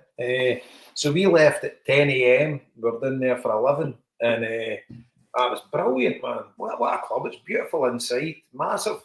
And the football and the Sheffield Derby was on before it. So it was nice to see the Blades get a win as well against Wednesday. So we were down there and just a ton of pints. The bus wasn't full, but it was nearly full. And we had a great day. And Ellie came as well. Me and Mick, one of his boys. And we had a brilliant day. Down to there, Irvine Club. And then I think we left there. Might have been about 2 o'clock-ish, 1:45 or whatever. Back on the bus and then up to Kilmarnock. I think it was only a 15-20 minute drive. And then met Liam, had a ticket for him, and Liam and Zoe, and we get in the game. And I ended up standing with Liam and Zoe at the game, me and Ellie. And it was tough. It was kind of wasn't a great watch for a Celtic point of view for loads of the game. And Kilmarnock they can cover the minute silence. I wasn't into that time, so I didn't see any. So the whatever, but that is what it is. And you've got to say the shit that's going on in the world and all that, and people are fucking moaning about a minute silence about consequent fucking. I mean, if it was First World War and Second World War, I'd have a pop on all the time, you know. And here's the thing is too, Jason, there was lots and lots of shit talked about IRA songs being sung during Nonsense. rubbish, lies and fucking keep. It was Aidan McInnesby that was sung. not an IRA song, and fair play to every single Celtic fan that raised their voice. Yes. Aye, so it's each to their own, you know. That's just up to every individual what they want to do. As I say, I wasn't there when it happened. So, but onto the game, and I thought we started all right. Obviously, we played Ida up front. Didn't risk Carter Vickers, and it was a funny game. But there was a good 25, 30 minute spell that we couldn't get out of our box, and Casper Schmeichel made some cracking saves. But all in all, with that surface, and it was like, I don't know how to put it. It was a hard dugout win, and probably Kilmarnock maybe deserved something for the game, but they just couldn't put the ball in the net. And I thought they played really well, but no one to moan about the park, but it's a fucking joke. Do you know what I mean? It's just a bloody disgrace. And there's been a lot of talk on Clyde and stuff like that. I've been listening to about watching Toffee, and they did mention about these like 4G parks that Kilmarnock's had there for years, and so is Livingston, and they're kind of at the end of their tether. So, if you're having a plastic park, make sure you've got the latest one. But that park's a fucking joke. But anyway, See even training kids. I had kids tonight, right? Because obviously I'm doing kids training now, right? See even kids training on like the AstroTurf, right? In the fucking wet or whatever. They fucking hate it, right? And they get hurt more often than that, right? That's kids. Like, they're fucking quite malleable physically. They talk about professional athletes playing on a pitch like that. It's ridiculous. Well, they're actually saying that it doesn't give you more injuries and stuff like that. And your man, the boy that used to play with Livingston and Hibs, he says that to start with it was tough, but he says after that he get more kind of leggy and that on grass parks once you get used to it. But I don't know about the actual injury stuff, but at the end of the day, it was a hard-fought win, a couple of good goals, and it was get the win up the road. But there wasn't really that much to kind of talk about from a football standpoint. I've not really got kind of much to add. Kuhn is just different class, and he's been unbelievable this season, and he's incredible. I can't believe that that's the same guy that we watched last season. Obviously had his illness with his teeth and stuff like that, so I've obviously set him back, but just incredible performance. Thought McGregor was good, but the rest of the team, I don't know. I don't think Big Ida, I know it worked well at the end of last season, but I thought McKeogo come on. It was a lot better, but delighted with the 3 points, the 2-goal win, clean sheet, and just happy enough. And obviously we're into our shitty international break that everyone else could see the back of, I suppose. But not really that much to add. Liam, you could maybe add too many pints in me that I wasn't taking it in. Well, I was delighted to see that after the slagging you gave me at Hampden after my early start. So it was brilliant to be the sober one this time. So that was good. Aye. So yeah, just pretty uneventful morning of the game for me. Got down there, like I said, delighted to get a ticket for Zoe. So got her in there, and her last visit was when we lost 2-1 last season in the league, which was one of the most miserable occasions down there, both in the weather and the way we played on the pitch as well. Obviously, the game was always going to be overshadowed by the Poppy fiasco that we have to go through every year. And to be honest, on both sides of the fence, it's just boring as fuck, man. It does my head in every year, and it just totally takes the shine off the game. And it's just, you just want to get it over with and get on there, get on with it. Jason, you and I stood in the concourse. I've done that every time there's been a silence that I don't want to take part in or I don't agree with. But I take your point on board. For me, I'm not big on just me personally. I'm not big on disrupting or arguing against. Or I'm the same. disrupting silences. And personally, I think, Celtic fans have stood outside before until it's been done outside the ground altogether. I think maybe putting banners up, acknowledging people from Derry, Ballymurphy, Gaza, whatever, would have been a much better, more poignant way of doing it. But again, it's just my personal opinion. I've got no issue with what anybody else has chose to do for their, the way they want to deal with it or whatever. But it just kind of overshadows the day, and it's a pain in the hole every year. So it is what it is. People will do what they do, but I loved when the Queen died and we had the whole "If you hate the royal family, clap your hands." I thought that was really clever the way we did that time. So there's different ways of doing it, but people will choose what they want to do. I've got no issue either way. It's just my own personal preference. The game itself, I thought it was our toughest domestic game we've had all season. I thought it was a real challenge for us. Pretty obvious replacements. I think Carter Vickers was never going to play on that surface.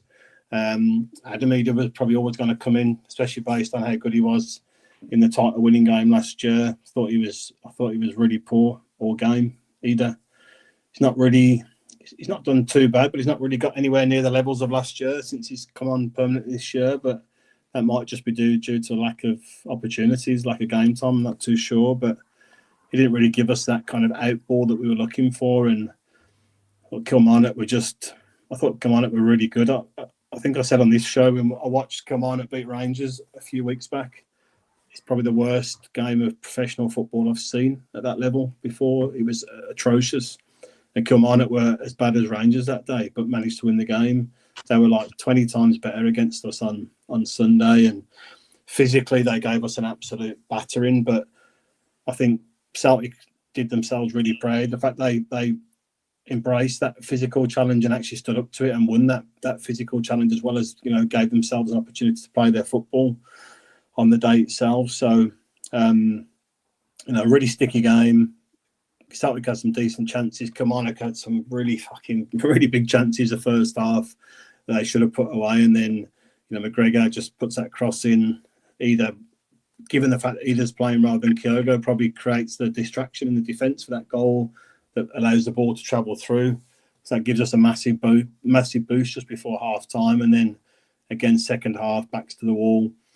And Kuhn, who's just absolutely on fire this season. When the ball was launched over to him, it was kind of like, you think, nothing really obvious that what he was going to do there, but a burst of speed, cuts inside, puts the ball away, tremendous finish. And I was delighted. I would have been delighted to get out of there with 1-0 with an own goal, to be honest with you. I thought it was a really difficult game for us. With everything else going in the background and the back of the games we've had previously. So to get out there with 2-0 and a clean sheet, I think is huge credit to the team. And me and Zoe were saying at the game, it just looked like, I don't know what on the TV for you guys, but 9 or 10 of their players were like 6'2". They were fucking massive. Every single one of them seemed to be massive. And then every time they subbed someone off, they brought an even bigger player on. You're like, fuck me, man.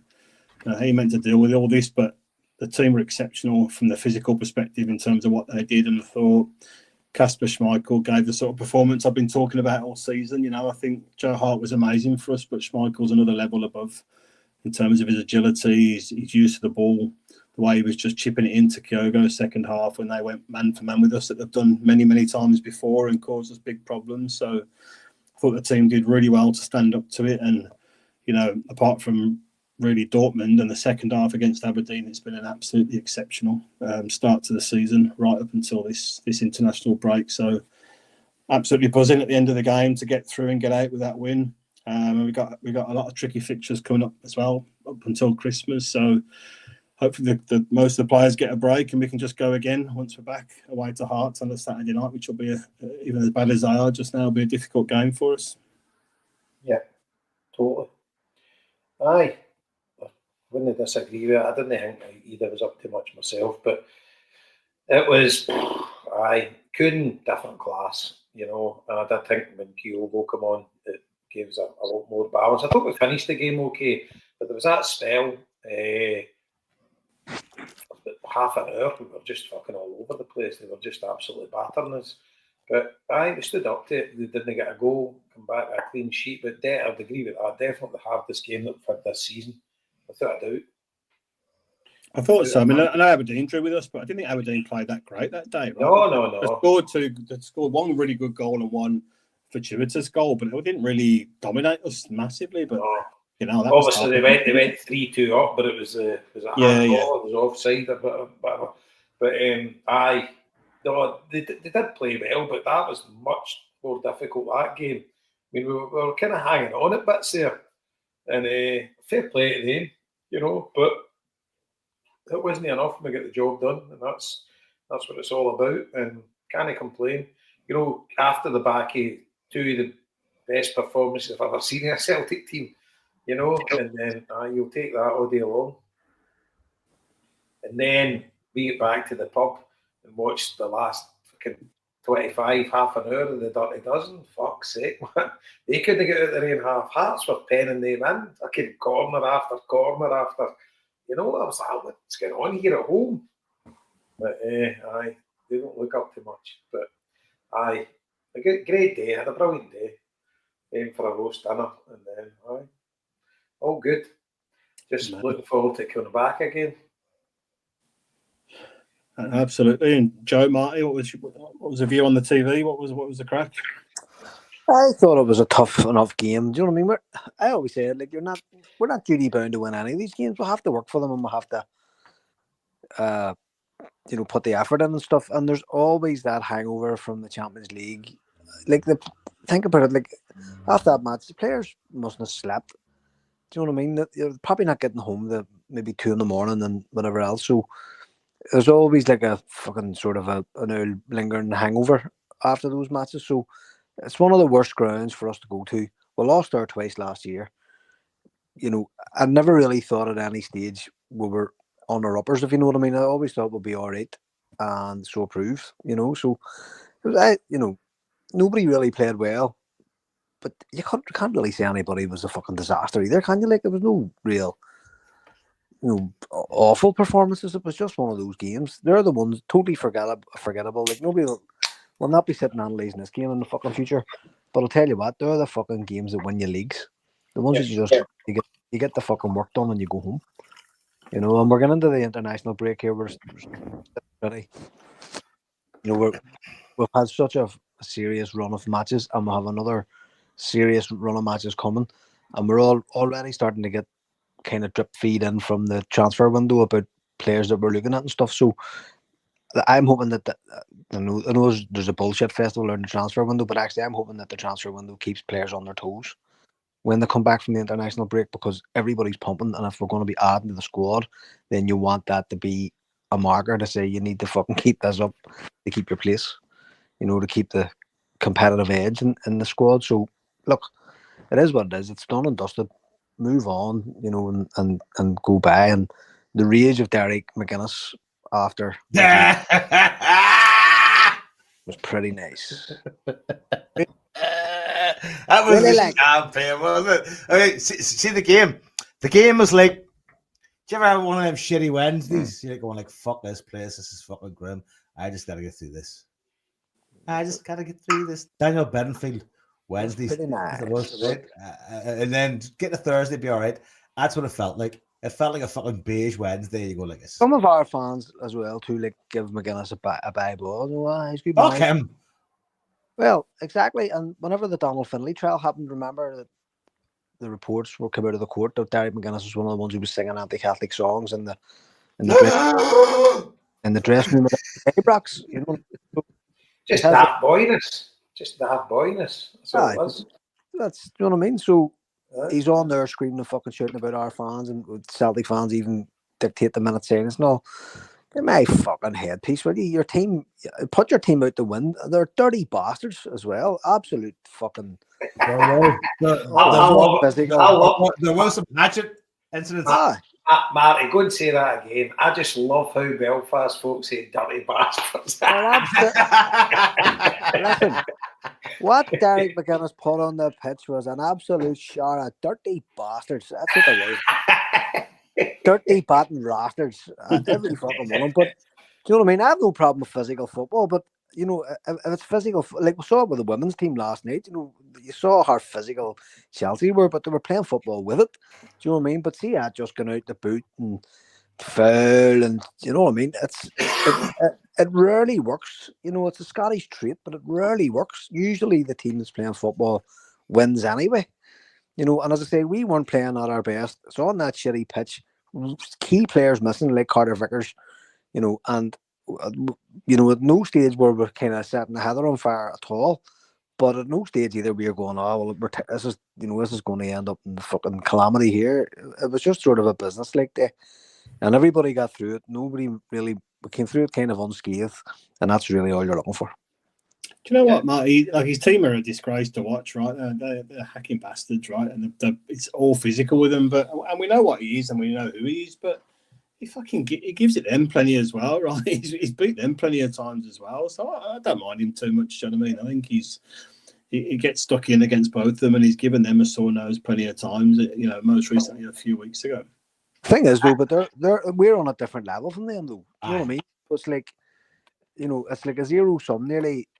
He could come out. So it's a free hit for him. If he loses, he loses. But if he comes out and his team actually show something and put some sort of pattern of play together and whatever. He had one option, Marty. One option, and that's it. Exactly. Yeah, but don't forget, they did that twice to us last year and beat us twice, right? But We'll move on then. But that's not the norm. You know what I mean? It isn't like the norm is that the team with a bit more ability wins, no matter what the setup is against you. You know, and there's people linking Derek McGuinness with the Rangers job. I'd be fucking delighted if he got the Rangers job. Listen, we all would. Look, we all would. But I think we've all missed the fucking elephant in the room here. The pitch is a fucking absolute disgrace, man. I mean, absolute disgrace. There's a court case coming up where Falkirk and Hamilton and all those other clubs in Livingston are doing like a class action against the SFA or against the SPFL to change the rules. You know, they're saying that they're basically being discriminated against, and I actually get their point. You know, they do make money off their pitch. They can train on their pitch, so they're not playing for, you know, training facilities. I was listening to one of the radio shows yesterday, the day before, and they were actually saying that Falkirk have a better pitch than Kilmarnock. That was the bit I listened to, because it says Kilmarnock and Livingston's are ancient. Falkirk's got a new one, and it's really good. 4G. Yeah. Do you know, and look, Scott's a pitch expert here. I have no idea whatsoever. But I mean, it's just, and it is an advantage. I think that it's an advantage to Kilmarnock. There was some stat about they rarely lose at home. You know, the rarely. No, the guy mentioned that it was last season. I think they played 13 home games, won 11 and drew 2, and then they lost 11 away. Do you know what I mean? So it does give them a competitive advantage. You know, so I don't know. Totally. You train on the pitch and you play on the pitch. You know the way the ball bounces. You know, it's totally it's kind of falsifying football. Because football's meant to be played in grass. And it doesn't give you any incentive, Jason, to play decent players either. There's much more of an incentive to put a load of hacking cloggers on, because nobody's playing fucking football anyway. Do you know what I mean? See, slightly off topic. Sorry, Liam, for jumping in. Can you mind QPR? And I think it was Oldham Athletic got plastic pitches in. This was before the 4G hit. Luton was going to say, Luton was the other one as well. I think QPR may have been the first, maybe. QPR did, they had it too. And fucking hell, the ball was bouncing about fucking 12 feet in the air. You know? It was fucking incredible. Terrible. Football, but not as we know. But it makes you think you like the American fucking indoor league that Linda's uncle played in. It was kind of stuff like that, you know. It's not right. It shouldn't happen, but it does. And I get the financial aspect for clubs, but if you're playing in Scotland's top flight and we want to be regarded as a fucking progressive football nation, you know, and to make inroads in Europe, etc., blah blah blah, fucking you need to have a grass park. It should be the rule. The SPFL, if they've went with it and they need to stick with it, that you must have a grass park, a functional grass park to play in the top league. And if you haven't it, then you don't come up for promotion. I've said years ago, I mean, the same shit about away fans and all that. There should be prerequisites before you get into the top league in Scotland. And if you can't fulfil them, then you don't get in. That's part of it. That's what they're saying. So they have made that rule now. All the pitches have exactly. But But that's going to be delayed now because these clubs are taking court action. Aye. You know what I mean? What the fuck? Like, they'd be better off buying a wee patch of ground somewhere close to their pitch and fucking practicing on that and training on that. You know what I mean? I'm sure that's not beyond the realms of fucking But possibility. I think that was their point as well, to build a training facility alongside getting the park grassed.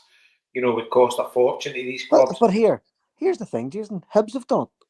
Hibs have built their own fucking facility. So yet again, it's an advantage to. Do you know what I mean?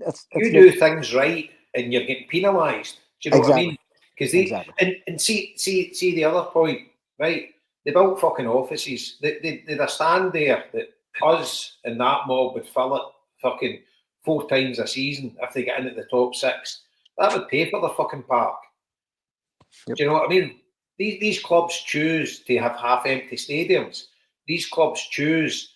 I mean, fucking Hearts, right? They give us we've got 500 odd tickets for their next Saturday night.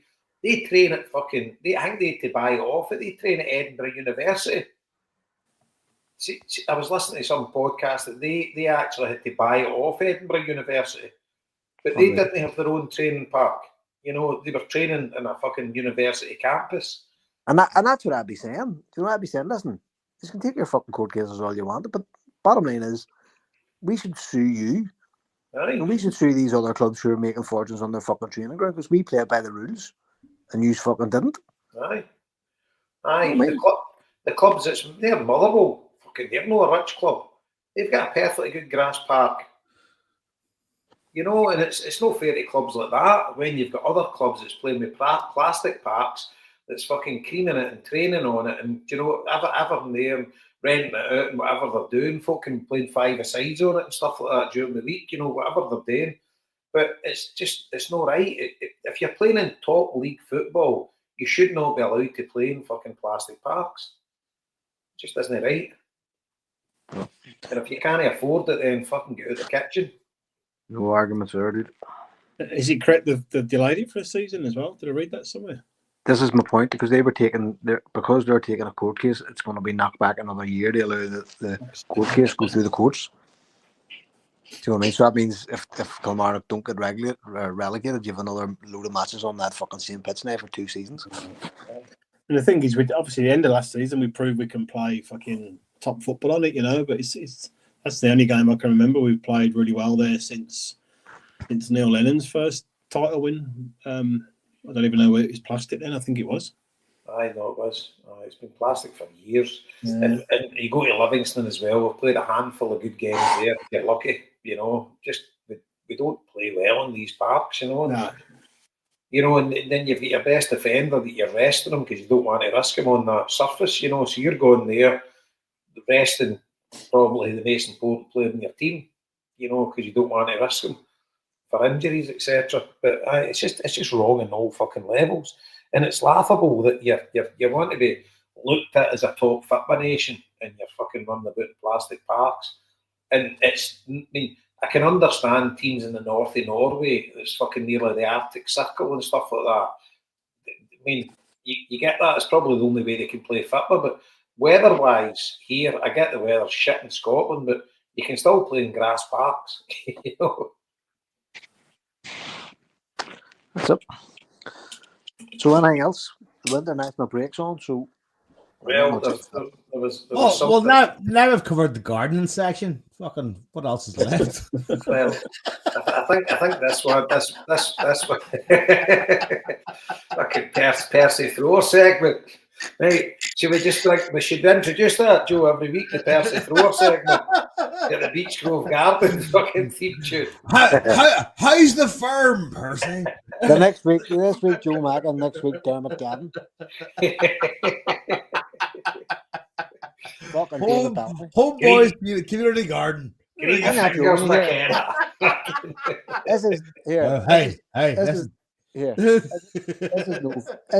is no fucking joke, right? I was driving home from fucking work one day, but fucking 10 years ago. I was driving to my ma's. I swear to fuck, I drove up our street. There's a crossroads, and I drove up the crossroads. I turned right to go to my ma's house, and there was a guy standing fucking facing me, right on the road, on the fucking footpath, And I'm looking at the cunt because I'm fucking blind, as you know, even my glasses, I'm blind. And I'm looking at the cunt and I'm going, I fucking know him from somewhere. Who the fuck is this? Curly hair, big guy. Do you know who it was? Fucking David Bellamy. The actual real David Bellamy was standing, I swear to fuck, in St. James's. And I'm going, that's fucking David Bellamy. Marty. It's a lovely colour. Marty, you're an interesting species, Marty. In St. James's, beside Marty's house. I fucking thought I was hallucinating. I stuck my head out the window and I went, what's happening, Davey? And he went, oh, and he put his hand up to me, all right. So anyway, it fucking turned out that a couple of years off down our way had done like bird boxes or something out their back. And he came down to see it. And I thought I was fucking hallucinating. So what I'm taking from this story is, Marty, that David Bellamy was in St. James's inspecting some birds' boxes. And probably not for the first time. That's all I heard, man. David Bellamy to St. James's infiltrating bird boxes. Kicking in some back doors.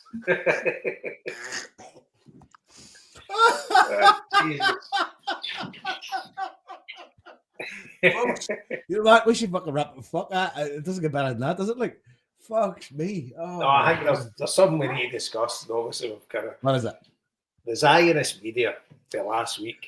Oh, fucking hell! Can you actually try and explain what happened there?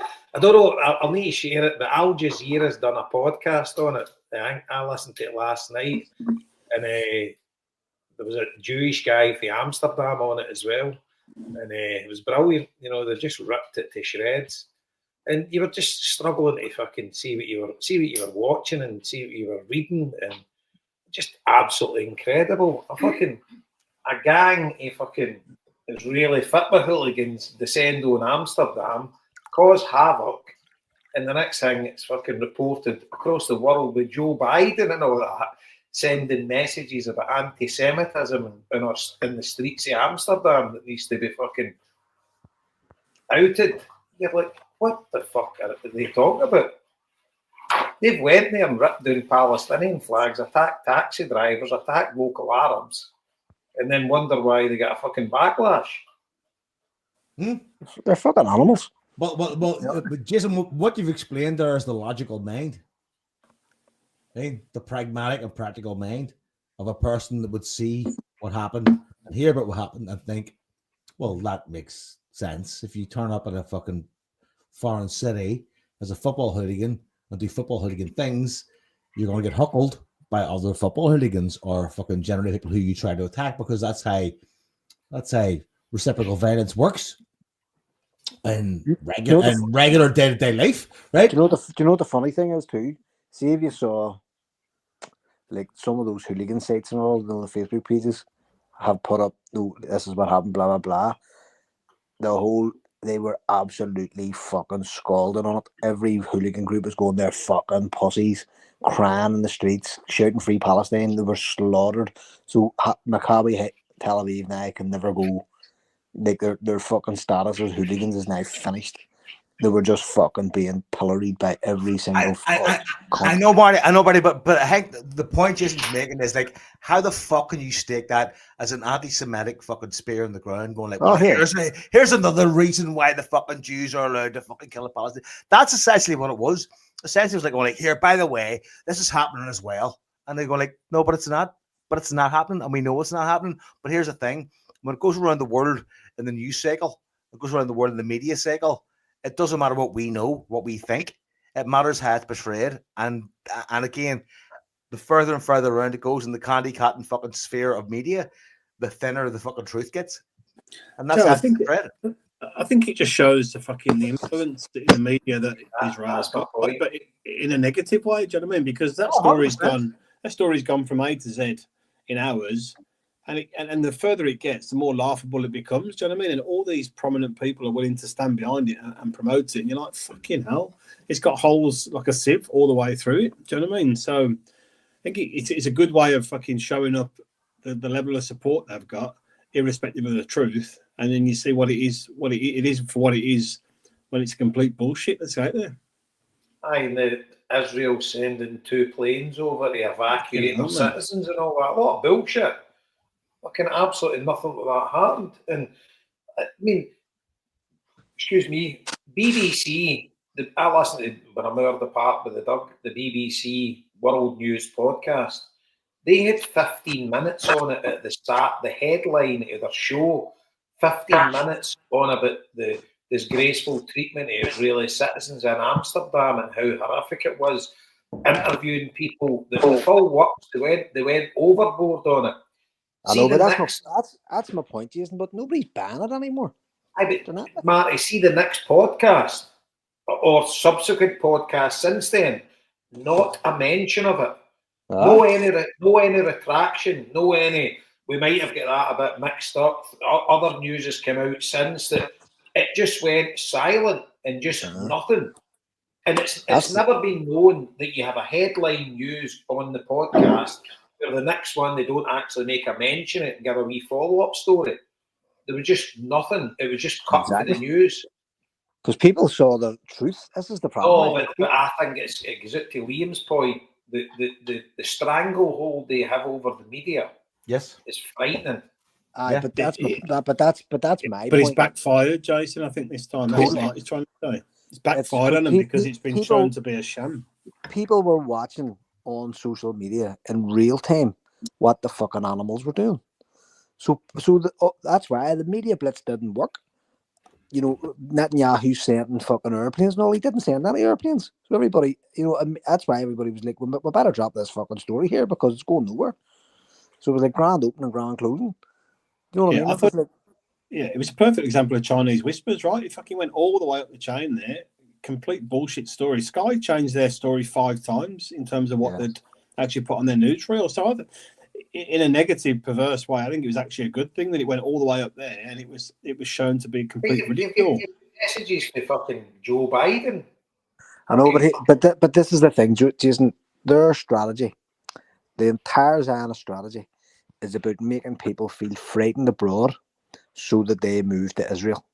So that's what Netanyahu was doing. He was trying to say, come to us, we'll protect you, blah, blah, blah. The problem for Netanyahu is most of Israel is sleeping in fucking shelters tonight because Hezbollah are bombing the fuck out of them. So it's not working. People aren't moving to Israel, so their population's falling because people are leaving. And he relies on things like that, creating this anti-Semitic. Like they're in Paris tonight, they're battering French fans inside the stadium in France. Masked Mossad agents are battering French citizens in France, and the cops are starting to fucking watch them. And as Scott says to me earlier on, that table's going to be turned before the night's out. And Scott's probably right. Because everybody's watching that in real time. What the fuck do you think's going to happen after that match? There'll be crowds to setting on that stadium to kill these fuckers. You know, and then Netanyahu will do the same again. He will play it out and say, oh, look at this terrible attack on us, blah, blah, blah. And Macron went to the match tonight saying, we're here in solidarity with you because of what happened in Amsterdam. Nobody's banned it. Nobody's banned it. Like the home counties, British, Jeremy Clarkson type fucking Radio 4 listeners are going to bet. But even that's a fucking stretch now because people have seen the real face of Israel worldwide, globally. You know, and that's like that sort of fucking sympathy is running really thin. Yeah, I think lowest ever crowd for an international game in France, apparently, which is good. Well, was it not reduced to 25% or something? 25%. Oh, was it right? I didn't know. Right. The French fans boycotted it. Well, there was still murder inside the match, and I'm only after seeing a video where I have these guys battering families. How do you think that's going to go down in France? There's going to be absolute fucking murder. You know, that evil face of Zionism has been just disclosed to the world, and that's what they want you to see. They want you to think. They want you to be afraid of them. Nobody's fucking afraid of them. Hezbollah are slaughtering them, and Hamas are still fighting them a year on, starved, barefoot. Fucking, you know what I mean? They're still killing Israeli soldiers. They've been completely. It's like the Wizard of Oz when the fucking dog runs under the curtain. Everybody was saying they forgot that. That's an amazing analogy. Yep. I just Gone with the thought wind. it was horrific. That last week, fucking, I couldn't believe it. What I was reading. And you're thinking to yourself, I mean, I was in that damn square when it all kicked off. There wasn't any fucking RAF planes coming in to fucking take us out of Amsterdam. No. And the Ajax fans are famously pro-Israeli. I mean, they're fucking scum. It was nothing to do with them. They didn't have No. anything to do with it at all. They were bum-licking them. But They the battered the mayor, local taxi driver, and he's always to get his mates out. and in fairness to the cops, they came out and said it, and so did the mayor. The mayor said that the people of Amsterdam did not start the trouble. It was started by the Israelis, and they had a whole list. The Navy Amsterdam came out and took Israel's side. No, but there was another statement. He was standing behind the cop, and the cop says, "This is what happened. This is the timeline. The timeline was they attacked the house, pulled the Palestine flag down. They did this, they did that. They were singing these songs, and he was really annoyed. He was going, we had a public order incident long before the football started, long before anyone went anywhere near the stadium. This was happening, and it was caused by the Israelis." And the mayor was stabbed. He was stabbed. Well, I'm assuming he was the fucking mayor. I'm not sure now you mentioned it, but there was some official who was there too. The thing is, you've got to ask, right, as soon as Russia invaded Ukraine, UEFA and FIFA just banned them, right? When is UEFA and FIFA going to stand up and ban Israeli teams? See, I blame the Palestinians for that, because 10 years ago, the entire world was ready to throw Israel out. It went to that big meeting, and the Palestinians welched.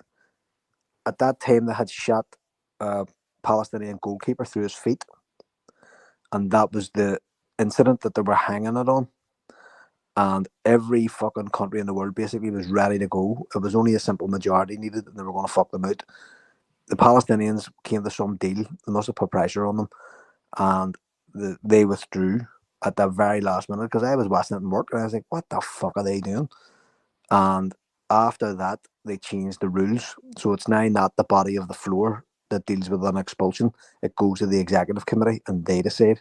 So there's no fucking chance of Israel getting put out of anywhere, because the executive committee will never, especially with the amount of pressure that the Americans are have put on FIFA and stuff, and over the last 10, 15 years, there's no chance now. So if the Palestinians had held their fucking nerve 10 years ago, it would have been done and dusted. No, but you've got to see yourself what's going on. I mean, they kicked South Africa out for a party. I mean, it's worse than a party that's going on over there. But this is only the start of it, Jason. This is the rhythm of time. All this will come eventually. Like, the Israelis have lost. Like, they've lost. Like, I was listening to, I'll never forget it, I always said that life.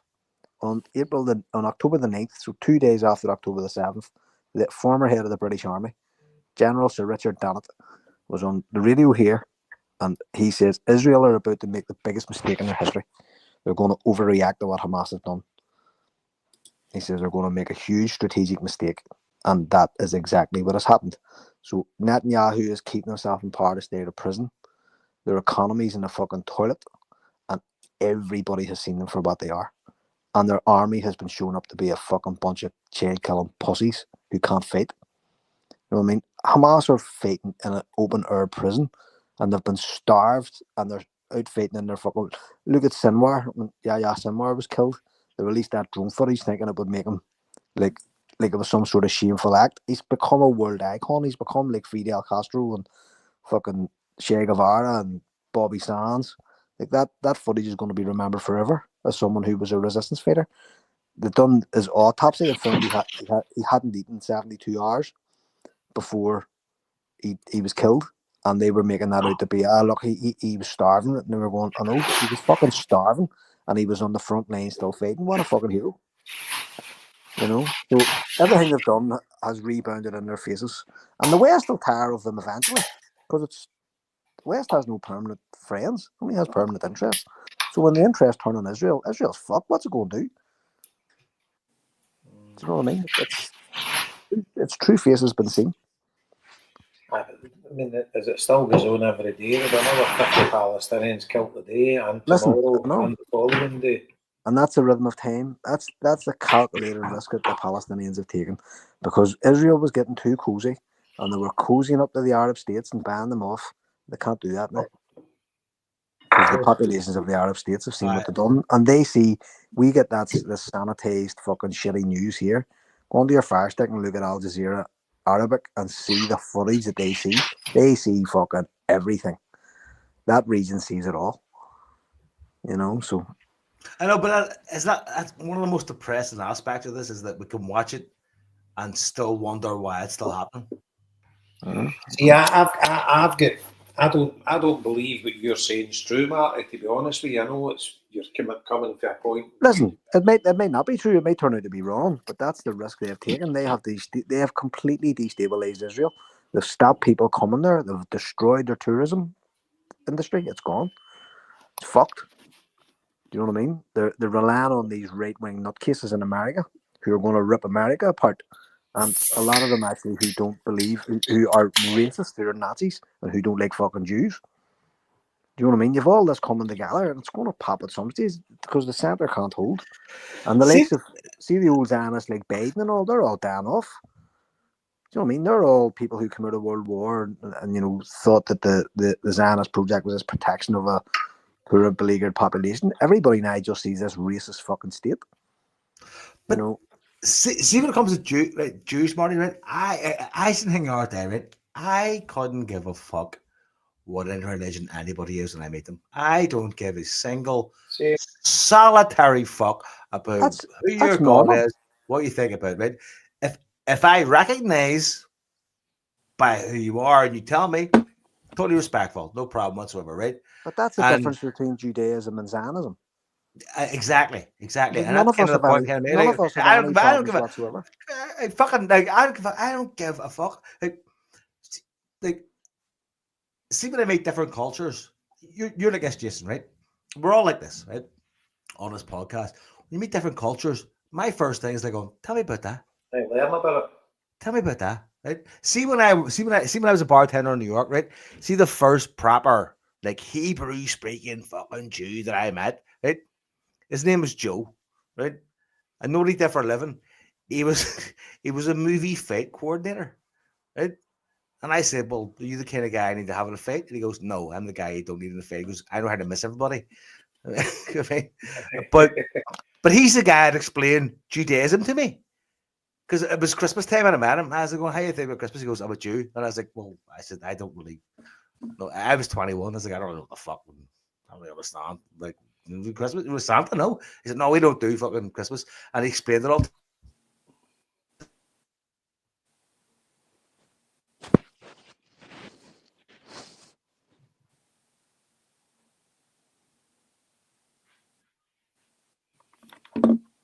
Hello? Can you hear me? Is it Joe that's went? I think Joe's went there. But see, Joe's the way in hang. The interesting bit in that Al Jazeera podcast, but this was a Jew from Amsterdam that they were going to have a memorial at a Holocaust statue, and the police banned them because they reckon they would have done damage to the statue. And he's like, I'm a Jew. This is a Holocaust memorial. And he says, why the hell would I do damage to this? But the amount there's many Jews that are anti-Zionist. 100%. I am friends with them. We say the head of the Irish Palestine Solidarity Campaign in Belfast is Jewish. She's a friend of mine. So that's me and Judaism. I have no fucking issue with Judaism. I have an issue with Zionism.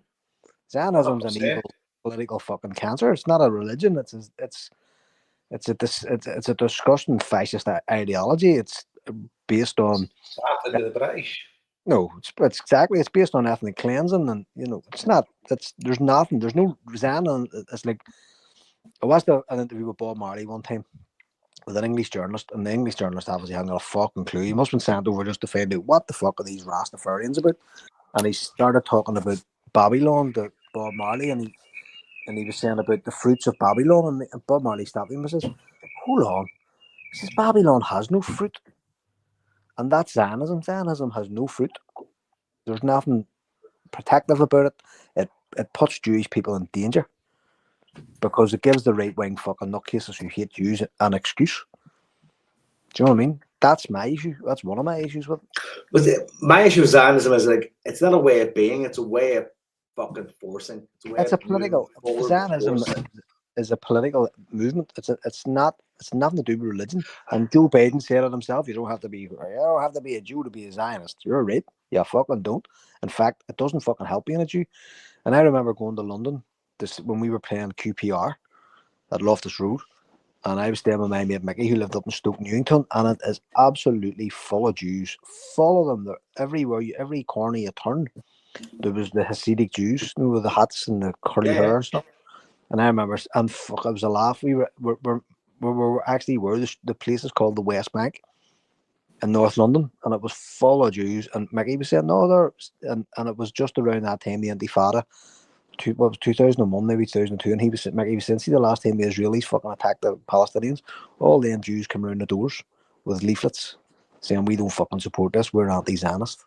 And that was my first experience of it. I was like, you're joking. He says, swear to fuck, Martin. He says, they fucking hate Israel. They hate Israel more than us because they can see the corruption of it. You know what I mean? It's corrupting their, as far as they're concerned. So, is it fair to say like Zionism has separated Judaism from religion and taken it into politics and just made it politics? Zionism's a political movement. It's nothing to do with being a Jew. Well, Zionism hasn't anything to do with the Jewish religion. It's about the Israeli homeland. Yep, it's fucking sick. And see, do you know there's a neighbourhood in Jerusalem that's all Hasidic Jews, and they've got Palestinian flags spray painted all over their neighbourhood. I see. You've seen the pictures of them chasing out riding together. They do not believe in the state of Israel. No, they actually do. It's actually more than that. They actually don't believe a state of Israel should exist. They believe a Jewish state is anti-Judaism. That's what they say. It's against our religion to have a state. Well, how is it possible to elevate those voices then, Martin? Like, why the fuck are those voices elevated? Because see the work that the Jews for Peace have done in America, Joe, fucking unbelievable. Like and that's my point. They're the ones who the young people are listening to. All these old dickheads like Biden are going to die off, and Jews for Peace they're now bigger than AIPAC. They've chapters all across America run by Jews. They're funding everything, and that's my point. Like, if it wasn't for the money of the Israeli state to buy everybody and to blackmail everybody, like the Epstein fucking, what do you call the Lolita Express? No, that's all Mossad. Mossad are blackmailing half of these politicians, and they're blackmailing the ones that can't buy. Yeah, that's how their system runs. Okay. And that's it. That's just the way the fucking system runs. You know what I mean? And there's plenty of right-wing Americans, you know, who are evangelical Americans or evangelical Protestants who believe that the rapture's coming and we're all going to fucking die, and they believe that happens when the Jews return to Judea and Samaria. That's when the rapture comes. So they're like millenarian, you know, that sort of fucking maniac fucking cult. You know, when at the end of the century they all fucking killed themselves. It's exactly the same philosophy. Exactly the same philosophy. And they believe that the Jews should be put into, and the Zionists make fun of them. They just go to America and tell these cunts whatever they want. They love us. They'll just give you money, and vice versa. So it's like but that can't last. You know what I mean? That can't last. Do you know what? As Dave Chappelle said, fucking white people.